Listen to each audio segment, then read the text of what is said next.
Jesus Christ the Sovereign King reigns TV iguha ikaze. Twongeye kubaha ikaze mu kiganiro cyacu cy'uyu munsi. Tunejejwe no kubana namwe muri iki kiganiro no kubaha ikaze kandi mu ishuri ryo guhinduka ikunda kuza mu gice cyacu cya kabiri. Twagira ngo rero dutangire n'ubundi dushima Imana yacu, Imana yo gushimwa. Zaburi iravuga ngo birakwiye ko dushima Uwiteka. Uwiteka ni wenyine wo gushimwa, tugejeje uyu munsi, waturindiye ubuzima, tumuhaye icyubahiro mu izina rya Yesu, tumwubahisha imbaraga zacu n'ubwenge bwacu n'umutima wacu wose, nk'uko twabigize umuco mwiza wo gushima Imana yacu. Imana ibahe umugisha. Uyu munsi ndifuza kuganira n'abana b'ijuru. Abana b'ijuru uyu munsi nibo tugiye gutangira tuganira, kubera ko turi mu isoza ry'umwaka, turitegura kwinjira mu mwaka mushya. Nkaba rero mbafitiye ubutumwa bugira buti Imana yacu yitwa Nyiringabo. Niba Imana yacu yitwa Nyiringabo, birakwiye ko abana b'ijuru bamenya gusoma imbata y'intambara y'umwanzi. Ni ukuvuga ngo kirazirijwe yuko iyo umwanzi ateye ibuye ibumoso, nawe ariho ureba ukagira ngo nibyo akoze, ko ashaka kubikora ashaka kujijisha. Uyu munsi rero dufite umukoro twahawe na Mwuka Wera. Kimwe mu bintu tubanza gukora ni ukubasobanurira impamvu dukwiye kumenya gusoma imbata y'umwanzi. Mu by'ukuri twahawe ijambo ry'Imana rifite umwuzuro wose kandi ryageragejwe, ribyazwa, rirageragezwa. Ijambo ry'Imana ni ukuri, tubizi neza. Biratangaje kubona abana b'ijuru dufite ijambo ry'Imana, ariko umwanzi yatera ibuye ibumoso, natwe akaba ariho tureba. Nagira ngo mbibutse ko Imana yacu yitwa Nyiringabo. Imana yacu ni Imana ya Yesu, Data na Se wa Yesu yitwa Nyiringabo. Ni ukuvuga yuko twagombye kumenya gusoma imbata y'intambara y'umwanzi. Ni ukuvuga ko Imana niyo izi amasitrategi yose y'intambara, zaba izo mu mwuka n'izo mu mubiri. Ukurikiye neza ukareba intambara zagiye ziba, gusoma igitabo cy'Abami, niho umenya ko Imana koko ari Uwiteka Nyiringabo. Muribuka neza igihe abana b'Imana bajya gutera Yeriko, bagiye gushakisha amakuru ngo barebe aho Yeriko yaba ifite intege nkeya mu nkuta kugira ngo babone aho bazinjirira. Ariko ayo makuru ntabwo Imana yayakoresheje, ahubwo baje Imana yohereje umumarayika wo kubatoza iby'urugamba. Kandi uburyo bazengurutse Yeriko n'uburyo bayirwanyije n'uburyo bayinjiyemo ntabwo byari bijyanye n'ubushake bw'Umwana w'umuntu. Ni ukuvuga yuko iyo umuntu yari kwitegereza uburyo ki abana b'Imana, abasirikare barimo bazenguruka Yeriko, yari guseka cyane akabihindura urwenya. Ariko Imana yo ibizi ibyo ikora. Niyo mpamvu ahubwo twebwe dukeneye kumenya Imana, tukamenya n'amakuru y'Imana, aho kugira ngo tumenye amakuru y'isi. Nibyo nta rugamba rutagira amakuru, ariko urugamba rukeneye amakuru y'ijuru. Ikindi cya kabiri, igihe Dawudi yajyaga kurwana akica Goliyati, ntabwo yakoresheje imyambaro yose bari bamuhaye n'intwaro z'intambara, ahubwo yikoreshereje ibuye. Ni ukuvuga ko iyo Imana igiye kurwana urugamba ntabwo idusaba imbaraga zacu. Nibyo kandi turi abana bacunguwe. Ni ukuvuga ko Umwami wacu Yesu Kristo, nyuma y'uko atucunguriye Imana, yishyizeho imitwaro yacu yose kandi yadusezeranyije ko tuzadusiga kugeza igihe isi izashirira. Ni ukuvuga neza yuko urugamba atari urwacu, si kubw'amaboko cyangwa kubw'imbaraga, ahubwo ni kubw'Umwuka Wera w'Imana. Ni ngombwa rero ko abana b'ijuru bamenya aho bashakira amakuru. Kabone n'ubwo isi yatigita, niko Dawudi yavuze ngo naho intambara yakara, ngo nzakomera muri yo, no muri yo nzakomeza umutima. Ni ukuvuga rero yuko wagombye kumenya uwo uri we, ukamenya n'ibyo Imana ikubwira. Kimwe mu bintu bitumye nza imbere yawe uyu munsi, ni umukoro Mwuka Wera yashyize ku mutima, kuko nabikubwiye, akaba ari umukoro wo kukugaragariza ikintu kigamijwe muri uyu mwaka wa 2025. Iyo umuntu ajya kwinjira mu irembo, aca mu nzira, abanza kugenda mu ibarabara. Ni ukuvuga ngo ubwami bw'umwijima bwariteguye cyane kugira ngo bwinjire mu mwaka wa 2025. Nk'uko twabisomye tubisoma ngo umunyamurwanya Kristo ntashobora gukora ku mugaragaro atabanje kuzuza ibivugwa kandi ijambo ry'Imana ritubwira ko kwerekanwa kwe ari umugambi w'Imana. Mwana w'ijuru, nagira nkwibutse yuko umugambi w'imperuka ni umugambi Imana yikoreye. Nta mwana n'umwe w'isi cyangwa se ikiremwa gishobora kudekarasha cyangwa kuba aricyo gitangiza uwo mugambi cyangwa kiwusohoza uze, kuko uwo mugambi ni Imana yawikoreye. Umaze imyaka n'imyaka wanditse. Nagira ngo rero nkubwire yuko kimwe mu bintu ubwami bw'umwijima bwakoze ni ugukwiza cyane gusenga ibigirwamana. Ntabwo amaso y'abana b'ijuru yari afunze igihe batumiraga ibihugu ngo bize mu byitwa siporo, bagasanga ni imihango y'ubupfumu. Ntabwo bari babateguje kandi nta nubwo bari bigeze bababaza, ahubwo baravuga bati mwese naha. Ariko abana b'ijuru barabirebaga.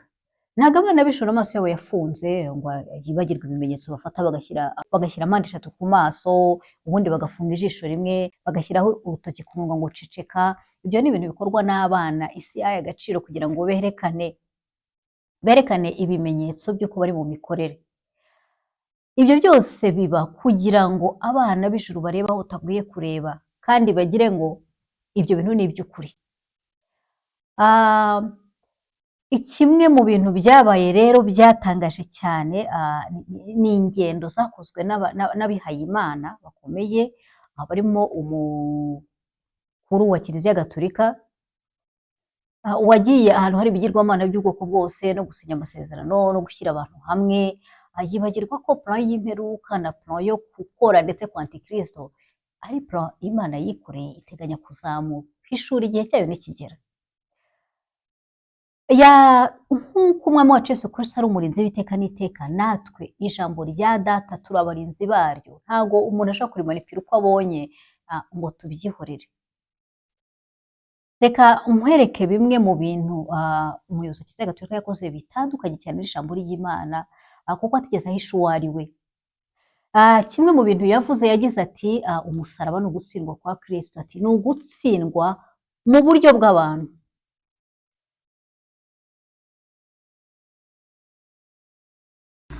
The cross shows us a different way of measuring success.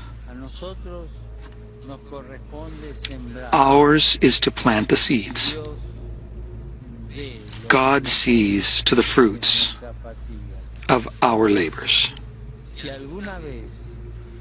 And if at times our efforts and works seem to fail and not produce fruit, we need to remember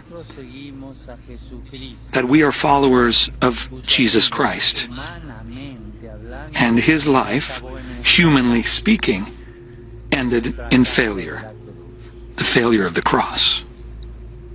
Iryo jambo yararivuze abantu bose baratangara, ariko ni ijambo ritandukanye cyane n'iby'ijambo ry'Imana rivuga.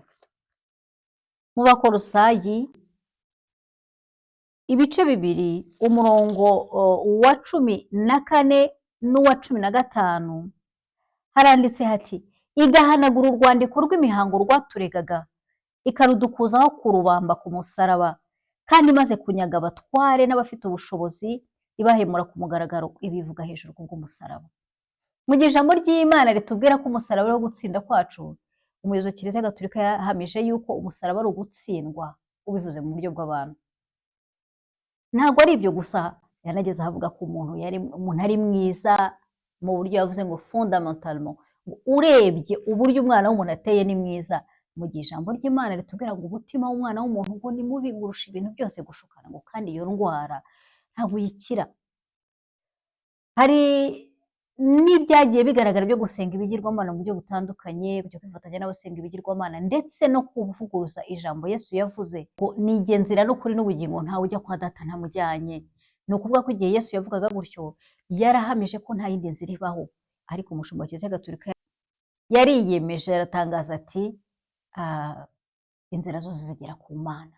Bene ibyo binyoma biza buhoro buhoro, bisa n'aho ari ukwikorera, abantu bakagira gutya bagatangara, bukongera bugacya, abana b'abantu bakongera bakisubira muri gahunda zabo zisanzwe, ntibamenye ko hari icyakozwe mu buryo bw'umwuka. Byari bigamije gutuma abana b'abantu bavuga ngo dore imperuka iraje. kandi koko imperuka iraje, ariko ije mu buryo Imana ivuga, ntabwo ije mu buryo abana b'abantu cyangwa ibiremwa babivuga. Ijambo ry'Imana riravuga ngo muri Zaburi ngo umunyabyaha ngo ariyogeza ubwe, akakora ibyo we yumva umutima w'umushuka, ngo akibwira yuko ibibi akora bitazamenyekana ngo byangwe. Ariko abana b'Imana bari bakanuye amaso, bareba ibirimo bikorwa n'isi y'umwuka, y'abiyitiriye amadini n'abihaye Imana, kugira ngo bategure umwaka wa 2025. Ariko se bavuga ngo bateguraga iki? Natangiye nkubwira ngo iyo umuntu agiye kwinjira mw'irembo aca mu nzira. Mu by'ukuri umwaka wa 2025 ni umwinjiro w'ikinyagihumbi. Umwaka wa 2025 aba ari imyaka 5 igabanyijemo 4 yuzuye. Kandi nk'uko ubizi, amategeko y'ubwami bw'umwuka akorera ku gihe. Mu myaka 2000 si ku busa abana b'ab'ijuru babaye nk'abagurishijwe, bagashakirwa aho bazajya bicara, bakaririmba, bagasomerwa, bo ntibite ku ijambo ry'Imana cyangwa ku bijyanye no kumenya Imana by'ukuri, n'ibijyanye n'impamvu abana b'Imana bari mu isi kandi bakwijwe ahantu hatandukanye ho mu isi. Abana bo b'isi y'umwijima bo barabizi, niyo mpamvu iyo bavuga ngo ceceka, bari kuvuga bati mwe gutangaza amakuru, dukomeze tugume dutware abantu uko twishakiye, abarimbuka barimbuke. Kubera iki? Kubera yuko uko umubare w'abagomba kujya mu ijuru wuzura, niko Satani yegereza kurimbuka kwe. Ni ukuvuga ko nta kintu na kimwe atakora kugira ngo asubize inyuma gucirwa urubanza rwo kwiteka no kujya mu muriro utazima wamuteguriwe. Ngiyi impamvu akoresha abantu bose n'uburyo bwose kugira ngo agume ategeke isi. Ariko ubu byarahindutse kubera ko abana b'ijuru bari mu isi. Ntabwo data ashobora kureba hirya nk'uko byajyaga bigenda kera, kuko turahari tumwambaza, tumuramya, tumusenga, kandi dukomeza guhamya ko ijambo rye ari ukuri. Iyi myiteguro yabaye yajemo n'intambara, kumena amaraso. Murabizi neza yuko Duva narigeze kubibabwira, amaraso nicyo kiguzi mu isi y'umwijima. Hari amaraso agomba kumenwa, bo kandi iyo bamena amaraso ntabwo bareba ngo abantu n'impinja, n'abagore, baramena amaraso kugira ngo umwanzi abone imbaraga, kandi kugira ngo Imana irebe hirya. Ariko ubu ntabwo bigishoboka ko Imana yareba hirya, kubera yuko abana bayo bari mu isi. Ni nacyo kibazo mu by'ukuri gihari, nuko abana b'Imana bamaze gusobanukirwa uburenganzira bwabo, bamaze gusobanukirwa abo bari bo, hirya no hino barakanguka. Kandi ntabwo ikibazo ari icyo gusa, ni ukuvuga ngo iyo abana bawe bari hamwe n'abana b'undi, byanze bikunze ntushobora gufata aho hantu ngo urebe hirya cyangwa uharimbure, kubera yuko abana b'Imana bari mu isi. Itorero ryatangiriye ku ntumwa n'abahanuzi, rihererekanya imibabaro ndetse no kuyoba byabaye mu myaka 2000 ishize. Ubwami bw'umwijima bwari bufite gahunda yo kugira ngo no mu mwaka uje w'2030 itorero rizakomeze kugenda nk'uko ryagendaga, Satani abona ikiri ikinyagihumbi. Ariko ntabwo bishoboka, kuko abana b'ijuru bari mu isi kandi basobanukiwe neza ijambo ry'Imana. Ni umugambi w'Imana wabaye gukoresha Mwuka Wera kugira ngo atangire gusobanurira abana b'ijuru ibijyanye n'ubuyobe. Hagati aho nagira ngo mbwire abana b'ijuru babona habaye ikibazo bakavuga bati awa, bakavuga bati twari twarababwiye biriya bintu. Ayo mategeko atandukanye n'amategeko y'urukundo. Itegeko ry'urukundo ngo ntabwo urukundo rwishimira gukiranirwa kw'abandi, ahubwo rwishimira ukuri. Kandi urukundo rurihangana rukagira neza. Ntabwo iyo tugize neza, niyo dukomeje gusengera abana barimo barimbuka, cyangwa se abantu bibereye aho batazi ibyo bari bo, ntabwo tubikora kubera yuko twabuze icyo dukora cyangwa se twihohora. Oya, turabikora kubera inshingano Imana yaduhaye. Ntagira ngo bamenyeshe inshingano ebyiri z'ingenzi cyane Imana yaduhaye. Nk'uko itatumye umwana wayo mu isi gucira abari mu isi w'iteka, ahubwo ikamutanga kugira ngo abari mu isi bazakizwe nawe, kandi uzamwizera wese atarimbuka ahubwo ubugingo buhoraho. Niko natwe Imana yaduhaye inshingano yo kuyunga n'abandi. Niyo mpamvu tutishimira gukiranirwa kw'abandi. Ntabwo bivuga ko twafunze amaso, ahubwo iyo tubibonye turushaho kubabara no gusenga, kubera yuko nta mwana w'umuntu n'umwe ufite urukundo wakwifuza undi ko azajya mu nyenga y'umuriro, kabone naho yaba yacumuye ibingana bite. Cyokora uramureka kuko ushobora kumubwira ntimube mwumva ibintu mu buryo bumwe, ariko ugakomeza kumusengera kugira ngo ahari Imana ibe yamuhumura amaso. Inshingano twahawe minisiteri yo kunga Imana n'abantu. Ijambo ry'Imana uraribona. Icya kabiri, itorero ritigeze risobanukirwa na gato nuko imwe mu nshingano zahawe ari ukumenyesha inzego z'ibinyabubasha n'ubutware bwose bwo mu isi y'umwuka, realms zose, ubwenge butandukanye, ubwenge bw'uburyo bwihariye, ubwenge bw'uburyo butandukanye bw'Imana. Ubwo bwenge tubabwira ni umwami wacu Yesu Kristo, kuko ubwo umwana w'umuntu yari amaze gucumura, abamarayika baguye bari bazi ko Imana igiye kumuhana nk'uko yabahannye, ariko babona Imana iramubabariye, babona Imana yambuye inzoka, babona Imana yambitse umuntu. Imana iratwambika, irangije iyongera kuduha amahirwe mashya ngo tuyishakishe. Ibintu rero byose byabaye muri biki kuva mu mwaka wa 2020 byateguraga gufata icyitwa amarembo y'ibinyagihumbi ariyo mwaka wa 2025, kugira ngo nibamara kuyafata bongere basubize itorero mu buyobe ndetse baritwara uko bashaka. Ariko ntabwo ariko bizagenda, ngo ntabwo inkoni y'umunyabyaha izahora ku mwanda w'abakiranutsi kugira ngo badahindukira gukora ibibi. Niko ijambo ry'Imana rivuga. Nagira ngo rukubwire yuko turi mu isi dufite uburenganzira. Umwami wacu Yesu Kristo yaduhinduye abatambyi n'abami, biranditse kugira ngo byahishuwe, kandi ngo ibitambo dutambira Imana ngo ni ibitambo by'umwuka. Ikindi kandi izina rya Yesu twizeye niwe abatambyi bo mu muryango wa Aroni babajije bati ibyo urabikora ubiheshejwe n'ubuhe burenganzira n'iyi autorité? Arangije abasubiza autorité yakoreragamo iyo ariyo, ko yaje mu izina ry'Imana. Hanyuma rero natwe asiga duhaye autorité, aduha uburenganzira bwo gukandagira inzoka na za manyenga, kandi atubwira ko ntacyo ububasha bw'ikuzimu buzadutwara kuko turi itorero. Hanyuma rero ni muri urwo rwego dufite uburenganzira bwose ndetse n'inshingano byo kutemera ibibi, ahubwo tukabitangaza. Ku ijambo ry'Imana rivuga ngo ntimugire icyo mupfana n'imirimo y'umwijima, ngo ahubwo muyitangaze. Turabizi neza ko hakozwe imyiteguro yose yo gufata amarembo y'ikinyagihumbi, ariko abana b'ijuru ntabwo babyemeye.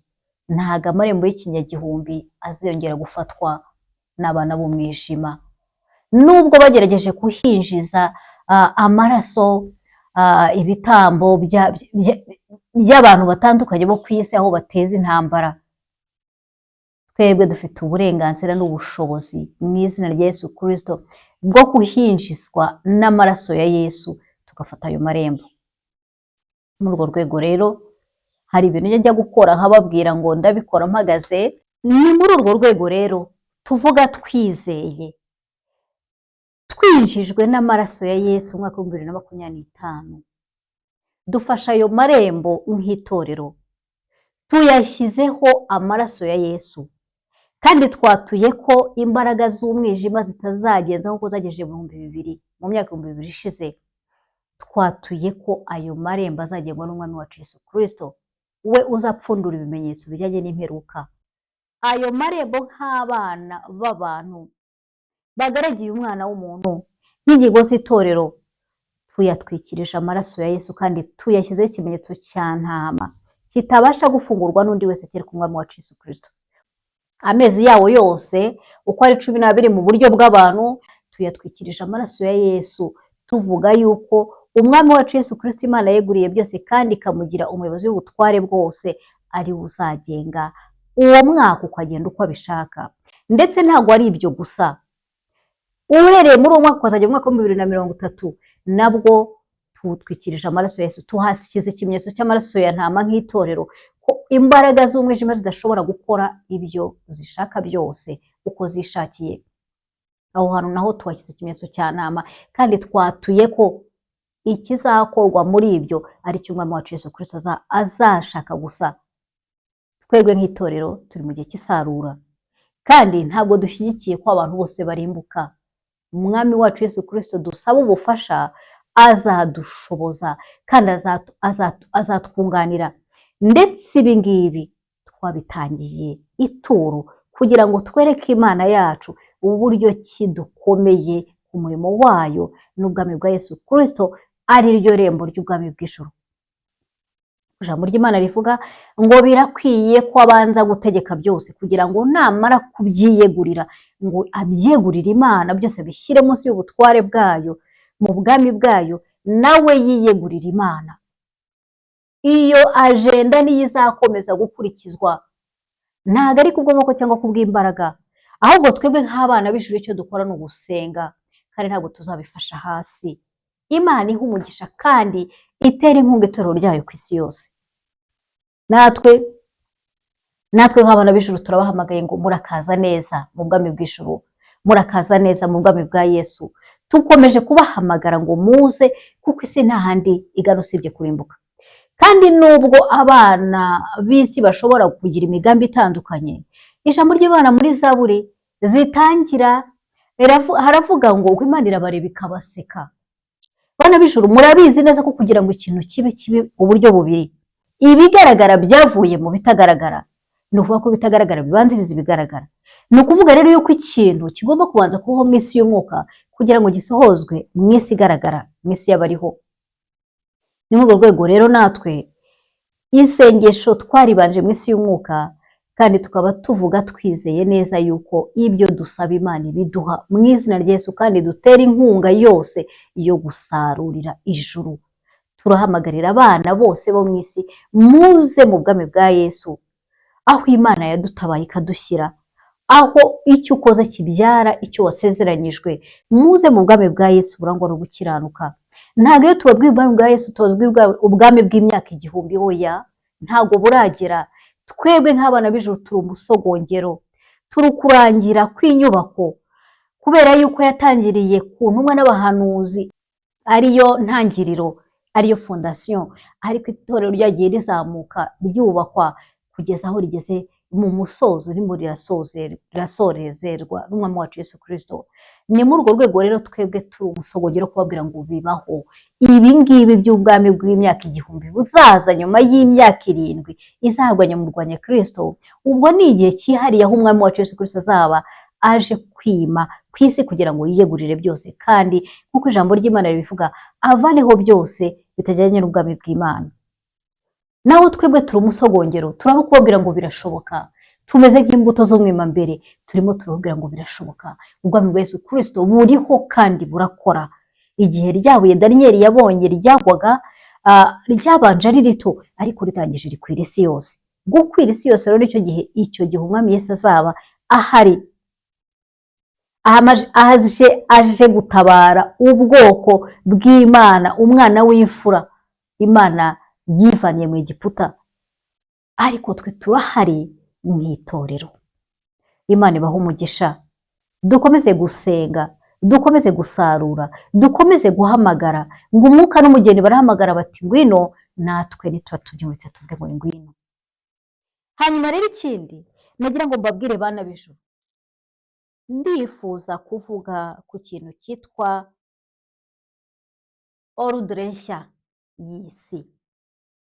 Mu by'ukuri uwasobanukirwa imikorere y'ijuru yatangira kubaha Imana.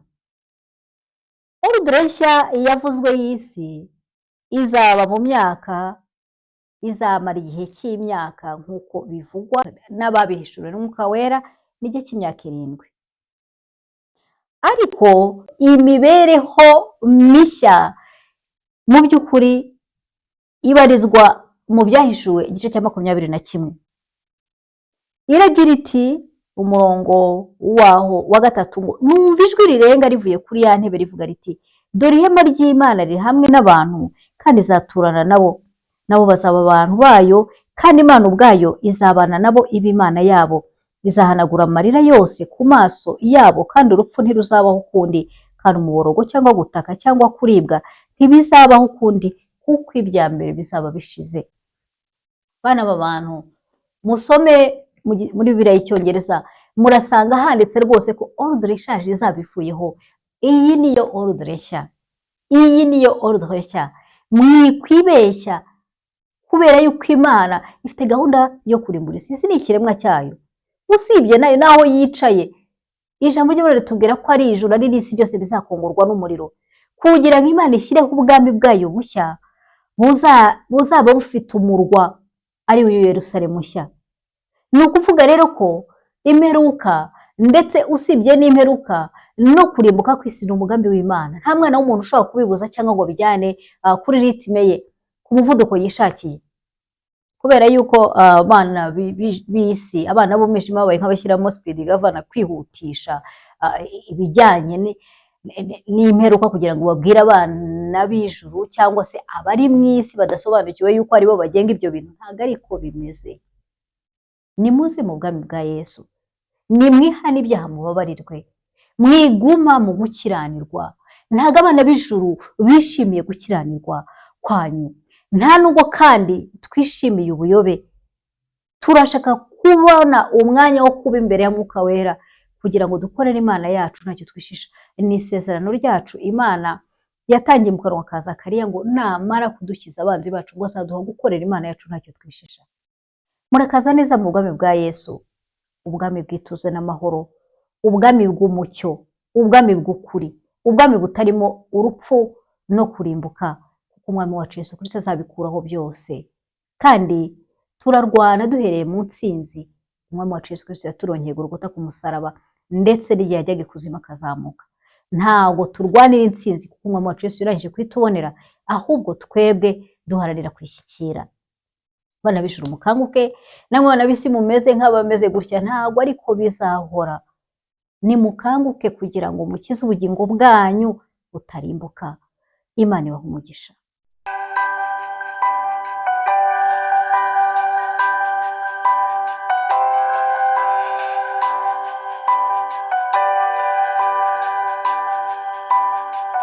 Nk'uko bisanzwe mu gice cyacu cya kabiri cy'ikiganiro nongera kugutumira mu ishuri ryacu ryo guhinduka. Uyu munsi ndashaka kongera kuvuga ku biryo. Nk'uko nabikubwiye nabonye umucyo mu ijambo ry'Imana ndatangara. Ndashaka kukubwira rero, ndashaka kuganiriza ku ijambo ryahinduye ubuzima bwanjye. Igitabo cy'Umubwiriza ibice 10:16 nasomye ijambo rigira riti wa gihugu we, iyo ufite umwami ari umwana muto kandi ibikomangoma byawe bikaba ibirya kare, uba ubonye ishyano. Wa gihugu we, uba uhiriwe iyo ufite umwana w'imfura h'umwami kandi ibikomangoma byawe bikarya mu gihe gikwiriye kugira ngo bigire amagara bitarimo isindwe. Iri jambo ryahinduye ubuzima bwanjye. Nyuma yo kurisoma natangiye kwibaza niba nanjye ntari ikirya kare. Ikirya kare ni iki? Nibuka uburyo kera twajyaga tujya mu guhugurwa, nk'uko ibihugu byose biciye mu kaga bipangirwa amahugurwa mu buryo butandukanye, hanyuma tukarya kuva mu gitondo kugera nijoro. Ikintu cyabaga gihari cyane ni ibiryo, ku buryo umuntu aramutse avuye mu mahugurwa wamubaza utari ko se uti wize iki, akubwira ati twarariye turongera turarya buracya turarya, kuko winjiraga mu mahugurwa niba waraye ugasanga ibiryo birateguye, ibiryo bishyushye. Byagera saa 4 bakaguha ibiryo, byagera saa 6 bakaguha ibiryo, saa 10 mugafata ibiryo, na nijoro mugafata ibiryo. Zarengerezwaho amafaranga yo gutahana. Nyuma yaho nsomye ijambo naje kwibaza ijambo rivuga riti ijambo Bibiliya ivuga uburyo ki umwana ukiri mutoya agengwa n'abagaragu ba se, akarerwa nk'imbata, ariko iyo amaze gukura ise akamuha ubutware. nibaza ko bigoye iyo umugaragu abonye umwana amaze gukura kuko atangira kuvuga ati niba nari ndi nka shefu w'umwana niba ari jye wamutegekaga nari meze nk'umutware we umwana agiye gufata ubutware kandi bizangora iyo bigenze bityo rero umugaragu abishoboye akabona buryo ki mwene sebuja yaguma kuba ikigori cye cyangwa se akaba ikindi kintu burya yabikora ibaze nawe kurya bene ubwo buryo abantu bize ibintu by'igogora barabizi neza amasaha ibiryo bimara kugira ngo bive mu nda ku bagabo bimara amasaha atandukanye n'ay'abagore ariko mu by'ukuri ntabwo bimara munsi y'amasaha 5 ni ukuvuga ko iyo umaze kurya uhita iyo umaze kurya umubiri wawe uhita ufata imbaraga zose ukazikusanya ukazinjiza mu kurya mu igogora niyo mpamvu ubona umuntu iyo amaze kurya asinzira ibaze rero umuntu ugiye mu ishuri agasinzira mu gitondo agasinzirizwa saa 4 agasinzira saa 6 agasinzira saa 10 byagera nijoro noneho akajya kuryamira rimwe na rimwe bakongera kubyuka ajya mu biryo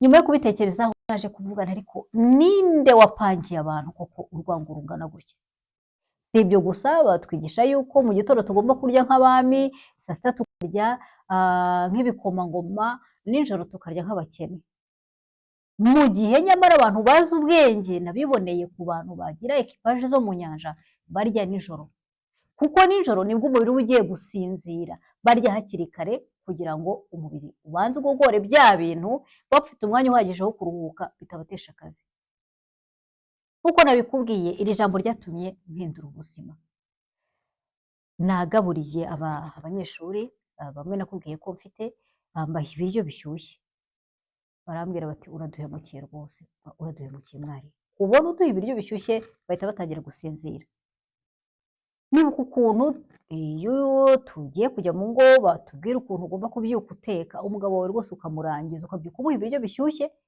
akaba agiye gusinzira saa 6 ukabimwongera mu gihe mu basobanukiwe iby'ibiryo ibyo bintu batabigira none bafata iryo itari indyo yishyushye nk'iyo ngiyo ya cyami ahubwo nijoro kaza kuba aribwo barya nk'abami niba babishoboye byatumye njya kureba umugabo umwe muri Bibiliya umugabo uri mu gitabo cya Rusi ahavugwa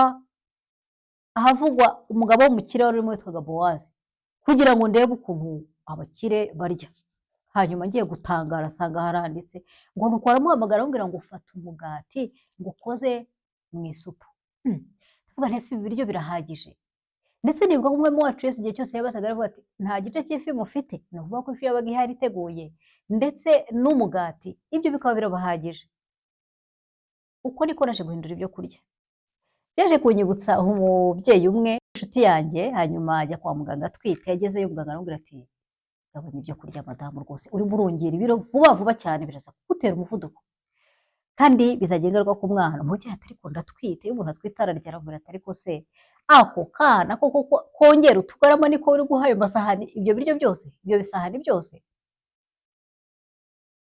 byaransekeje ariko nyuma naje kwitegereza usanga nibyo impamvu iyo ari yo yose tubera impamvu yo kurya iyo umuntu abonye ahinduye imibereho ahindura n'imirire ukagira ngo mbere ntabwo yaryaga mugenzi wanjye umwe yaze kumbwira ati kanaka yahinduye imirimo ati ngubu yazanye inda ati iyo nda ngo burya ngo bayita ngo foma I was poor nuko ndamubwira ntese wose yarinze kuzana inda iyo umuntu agize imibereho yihindutse ubibonera ku nda bitangira kubyimba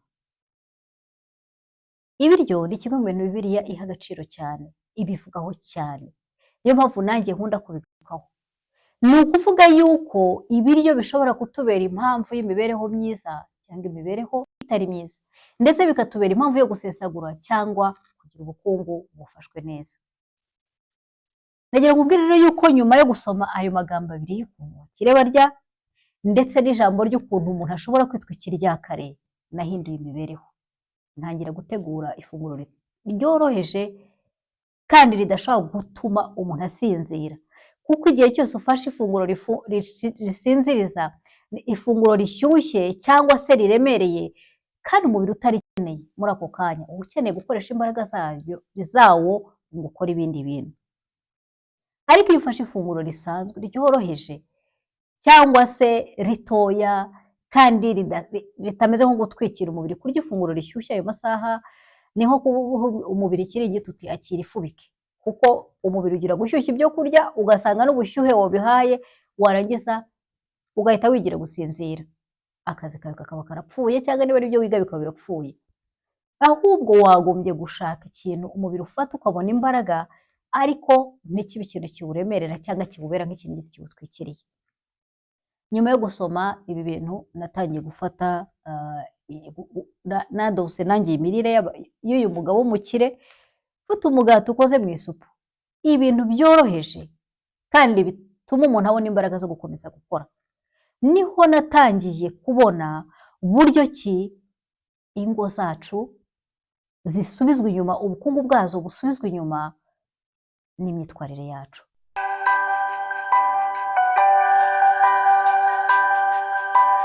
Twigishijwe ko iyo umugore amaze guhembwa agenda agahita agura umufuka w'umuceri, akagura umufuka w'isukari cyangwa igice cy'umufuka cy'isukari,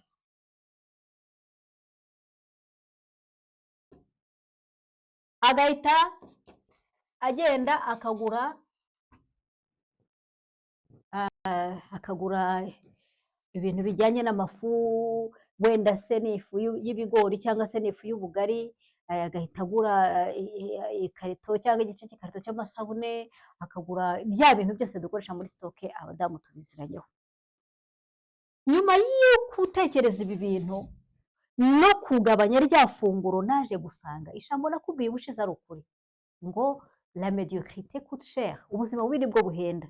Ubuntu wipakiramo ukagira ubuzima bubi, ukirirwa usinzira, akazi kawe ntikagende neza, kandi hari ibintu byoroheje washoboraga gufata ugakomeza imbaraga kandi ugakomeza ugakora. Naje guhindura ndavuga nti ese umugabo n'umugore, urugo rurimo abantu bane, ni gute bashobora kurya saa sita ntibataha, abana bataha n'amasaha yo kurya asa n'ayarenze, harimo n'abakozi wenda babiri. Ni ukuvuga ngo nimugoroba bashobora kurya ikiro n'inusu cy'umuceri. Ntabwo ushobora gufata urugo rw'abantu bane, niba ku kwezi bagura ibiro 20 by'ibirayi buri cyumweru ni ibiro 80 mu kwezi, barenzeho ibiro 25 by'umuceri, barenzeho ibishyimbo ibiro nabo byo nka 15, barenzeho ibitoki ibiro nibishaka bibe 5 buri cyumweru, ibiro 20, barenzeho isukari, barenzeho ibintu byose, barenzeho imigati, barenzeho bya bintu byose, tutari kudukorera ibiryo. Icyo ni ikintu bita economie de consommation. Bibiliya rero yingishije kubigabanya, ku buryo uyu munsi n'ubwo ashaka kubikubwiraho kugira ngo utangire kubitekerezaho. Ntabwo bikwiriye umuntu ukiri mu isi w'umukozi akora umunsi mukuru mu gitondo, saa sita na nijoro, ahubwo yarakwiye gukora umunsi mukuru igihe yabiteguye. Igihe kimwe abantu baje gusura mu rugo rwacu, hanyuma bateganya amafaranga baduha kuko ari mu muco w'Abanyarwanda, baravuga bati tuzabazana 70,000, bari abantu 20. Hanyuma nanjye nishimira kubakira, ndakoresha agiye nsanga jyewe nakoresheje amafaranga 120. Kandi ndavuga nti ese koko abantu bakwiye kuza gusura baje kukubaka, ni ukuvuga ko bya 70,000 baguha bagomye kugira ikintu usigaranaho. Ariko ushiduka wakoze no mu bubiko bwawe ugatanga icyo ukeneye kubera urugwiro rw'Abanyarwanda, kandi ni byiza. Ariko maze kwiga iriya nkuru naravuze nti ariko ni wowe wo kureba ibyo ushoboye n'ibyo udashoboye, ntabwo ari ngombwa kurya nk'ibyo abandi bose barya. Aba bantu baramutse baje kunsura abakorera wa mugati, abantu ibyo byose 20, ntabwo bashobora kurya ibiro birenze 3 by'inyama, kereka ari intare. Niba ari abantu nyabantu, niyo muri wese ariye uduce 2 aba yumva hazi. Icyo Abanyarwanda bavuze ngo ntagisanga nk'amagambo baba baje kugira ngo muganire, niba usenga muganire ku ijambo ry'Imana, niba udasenga kandi muganira n'ibindi. Usibye ko mu bintu byose tuzababwira tuzabibutsa ngo nyabuneka mwitabire gutegura ubugingo bwanyu bw'ejo hazaza.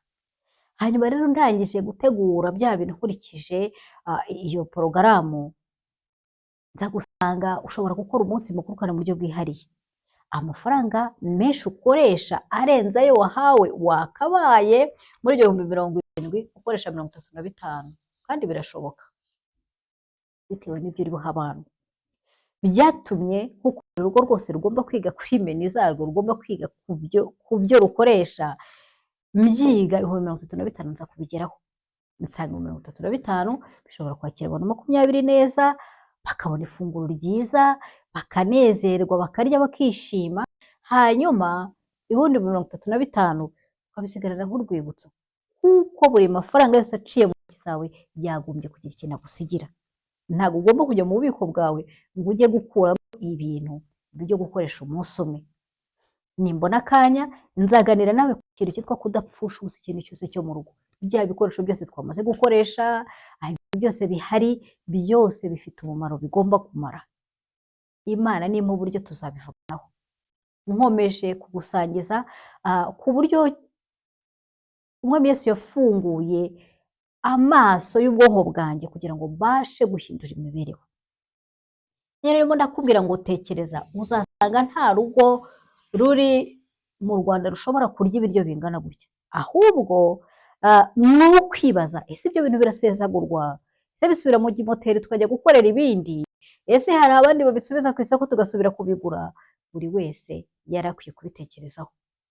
Nyuma y'iminsi nafashe, ndashaka kuguha akagero gato cyane.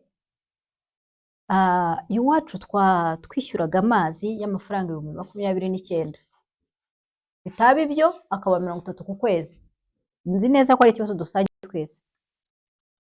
Nyuma yo kwitegereza uko abayafungura bayakoresha, nza kubona amakuru y'uko amazi ashobora kugabanyirizwa umuvuduko. Rero bayafungura, reka bajye bayafungura haza make. Fata robine nyifunga muri 1/2, ndayifunga robine nkuru atari ya yindi bafunguriraho bifungurira, nyigabanyiriza umuvuduko gishyira muri 1/2. Nishyize 1/2 ku kwezi tukishyura amafaranga 5,000.